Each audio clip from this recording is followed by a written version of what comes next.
इस वक्त देश में ट्रिपल तलाक और यूनिफॉर्म सिविल कोड को लेकर एक बहस सी छिड़ी हुई है।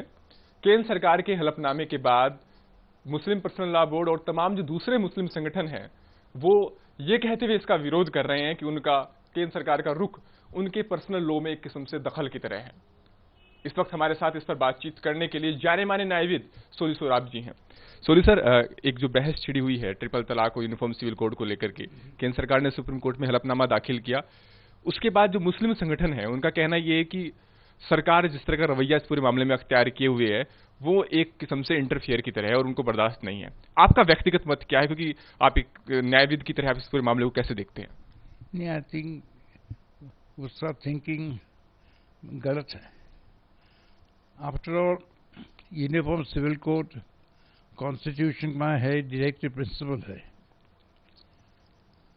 अभी इसमें पर्सनल लॉ अलग बात है, पर पर्सनल लॉ एनी कम्युनिटी का, मुस्लिम, हिंदू और सिख, जो वो personal law if they oppose, if they violate any fundamental rights, especially fundamental rights of gender equality and the fundamental right to have a dignified life, to lead a life with human dignity, then that personal law must yield and fundamental right must prevail. Personal law cannot have supremacy over the fundamental rights in the Constitution. And as I repeat, it's not about any particular community. ये तो खाली मुस्लिम community का भी शुरू हुआ है. Maybe in any community. If any personal law is of such a nature that is violative of the dignity of a human person, that personal law must go. एक सवाल सर ये है कि अभी जब सरकार ने लॉ कमीशन से राय मांगी तो लॉ कमीशन की तरफ से क्वेश्चनर तैयार किया गया है। 16 के करीब सवाल पूछे गए और जनता से रायशुमारी की गई है, जनता की ओपिनियन उसमें पूछी गई है। आपको लगता है कि ये इस कदम को आप कैसे देखते हैं? हालांकि मुस्लिम संगठनों का कहना है कि जो क्वेश्चनर है वो एक तरफा है। नहीं नहीं नहीं नहीं, लॉ कमीशन इनपुट देना चाहता है। क्या आइडियाज है? तलाक निकाल देने का है, मॉडिफाई करने का है, तो उसमें ने क्वेश्चनर इशू किया तो मैं नहीं समझता हूँ कि सब एक बड़ा सिन होगा है। क्वेश्चनर इशू का है, बाबा क्वेश्चन है, आंसर करो। हम आंसर नहीं करके क्वेश्चन ऐसा है, ये मेंटालिटी ठीक नहीं है। सेंटर ने जो कहा है कोर्ट के अंदर कि ट्रिपल तलाक हो गया या पोलोगमी हो गया, ये संविधान जो कॉन्स्टिट्यूशन है उसके खिलाफ है। आप इस बात से एग्री करते हैं, इत्तेफाक रखते हैं? वेल, पॉलीगमी ने ट्रिपल तलाक, उसका मीनिंग ऐसा हो सके कि वाइफ को, बीबी को तलाक तलाक तलाक बोल के बाहर निकाल देवे, तो बात ठीक नहीं है। मेरा मन से कॉन्स्टिट्यूशन से विरोध है, फंडामेंटल राइट्स का वायलेटिव है, नहीं चलेगा।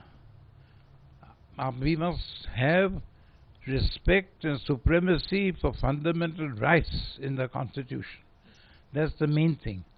Any personal law practice or ritual, उसका ठीक है नहीं ठीक है ये कोर्ट नहीं बोल सकता है, पर जो वो वायलेट करता है फंडामेंटल राइट्स तो कोर्ट जरूर बोलेगा कि भाई ये नहीं चलता है, कारण कि constitution is supreme and not personal laws.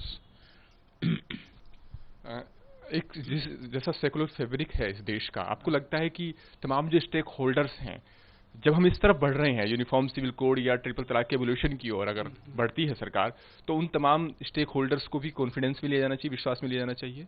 होना चाहिए। उसके लिए तो क्वेश्चन इशू किया ना लॉ कमीशन ने, तो जवाब देना है उसका क्वेश्चन में। आइए सब लोग को साथ में जोड़ सकता है। You can force it upon anyone. आप बोलता है सही है, बट लोग को डिबेट करने दो, डिस्कस करने दो, क्या पॉइंट ऑफ व्यू है वो बता दो। हम नहीं देगा, हम जवाब नहीं देगा। क्वेश्चन तो बहुत गलत है, मैं नहीं समझता क्या गलत है क्वेश्चन में। एक बहुत अहम सवाल है सर कि ये बात बार बार उनकी तरफ से कही जा रही है कि सुप्रीम कोर्ट इस मामले में दखल नहीं दे सकता। मेरा सीधा सवाल ये है, आप जाने माने न्यायविद है, क्या सुप्रीम कोर्ट इस मामले को एग्जामिन कर सकता है या फिर ये पार्लियामेंट को डिसाइड करना है इस बारे में? लोग पार्लियामेंट को डिसाइड करने का ठीक है, पर अगर ऐसा साबित हुए कि पर्सनल लॉ का practice is oppose to fundamental rights, is violative of fundamental rights in the constitution, तो surely supreme court can interfere and say कि नहीं चलेगा। नहीं, मैं रिपीट करता हूँ, वे हिंदू और मुस्लिम का नहीं है, एनी कम्युनिटी में ऐसा कोई भी पर्सनल लॉ की प्रैक्टिस होवे which is violative of fundamental rights, that practice or that particular aspect of personal law must yield to the fundamental rights in the Constitution. Supreme Court should examine the matter. Because the Constitution is supreme. Supreme Court देखेगा, supreme court नहीं बोलेगा हाँ ठीक है, नहीं करना चाहिए, नहीं करना, उसकी बात नहीं है। कॉन्स्टिट्यूशनलिटी की बात है, फंडामेंटल राइट्स प्रोटेक्ट करना चाहिए। जो फंडामेंटल राइट्स प्रोटेक्ट नहीं करते हो, फंडामेंटल राइट्स वायलेट होता हो, तो सुप्रीम कोर्ट सर्टेनली इंटरफेयर करेगा। एक अहम सवाल सर ये है कि शाहबानो वाले केस से हम सब लोग अवगत हैं। शाहबानो में जो गलती हुई उस वक्त, आपको लगता है कि तमाम पॉलिटिकल पार्टी, तमाम जो राजनीतिक दल हैं, उनके पास ये मौका है कि उस वक्त की जो गलतियां हुई उनको दुरुस्त किया जाए, उनको ठीक किया जाए? अरे भाई, पॉलिटिकल पार्टी तो पॉलिटिकल गेन्स देना चाहता है, इन्होंने कुछ कॉन्स्टिट्यूशन है कि समझना है। शाहबानो तो अभी कितना साल होगा, 20-30 साल होगा, ठीक है, but we must learn from Shahabano. Two things. Take the community in confidence, have a debate, have a dialogue with them, understand their point of view. But how can you understand their point of view provided they put it forward? क्या point of view है आप बताओ, पर बोलेगा हम नहीं बताएगा, हम क्वेश्चन को आंसर नहीं करेगा, वो कैसा चलेगा?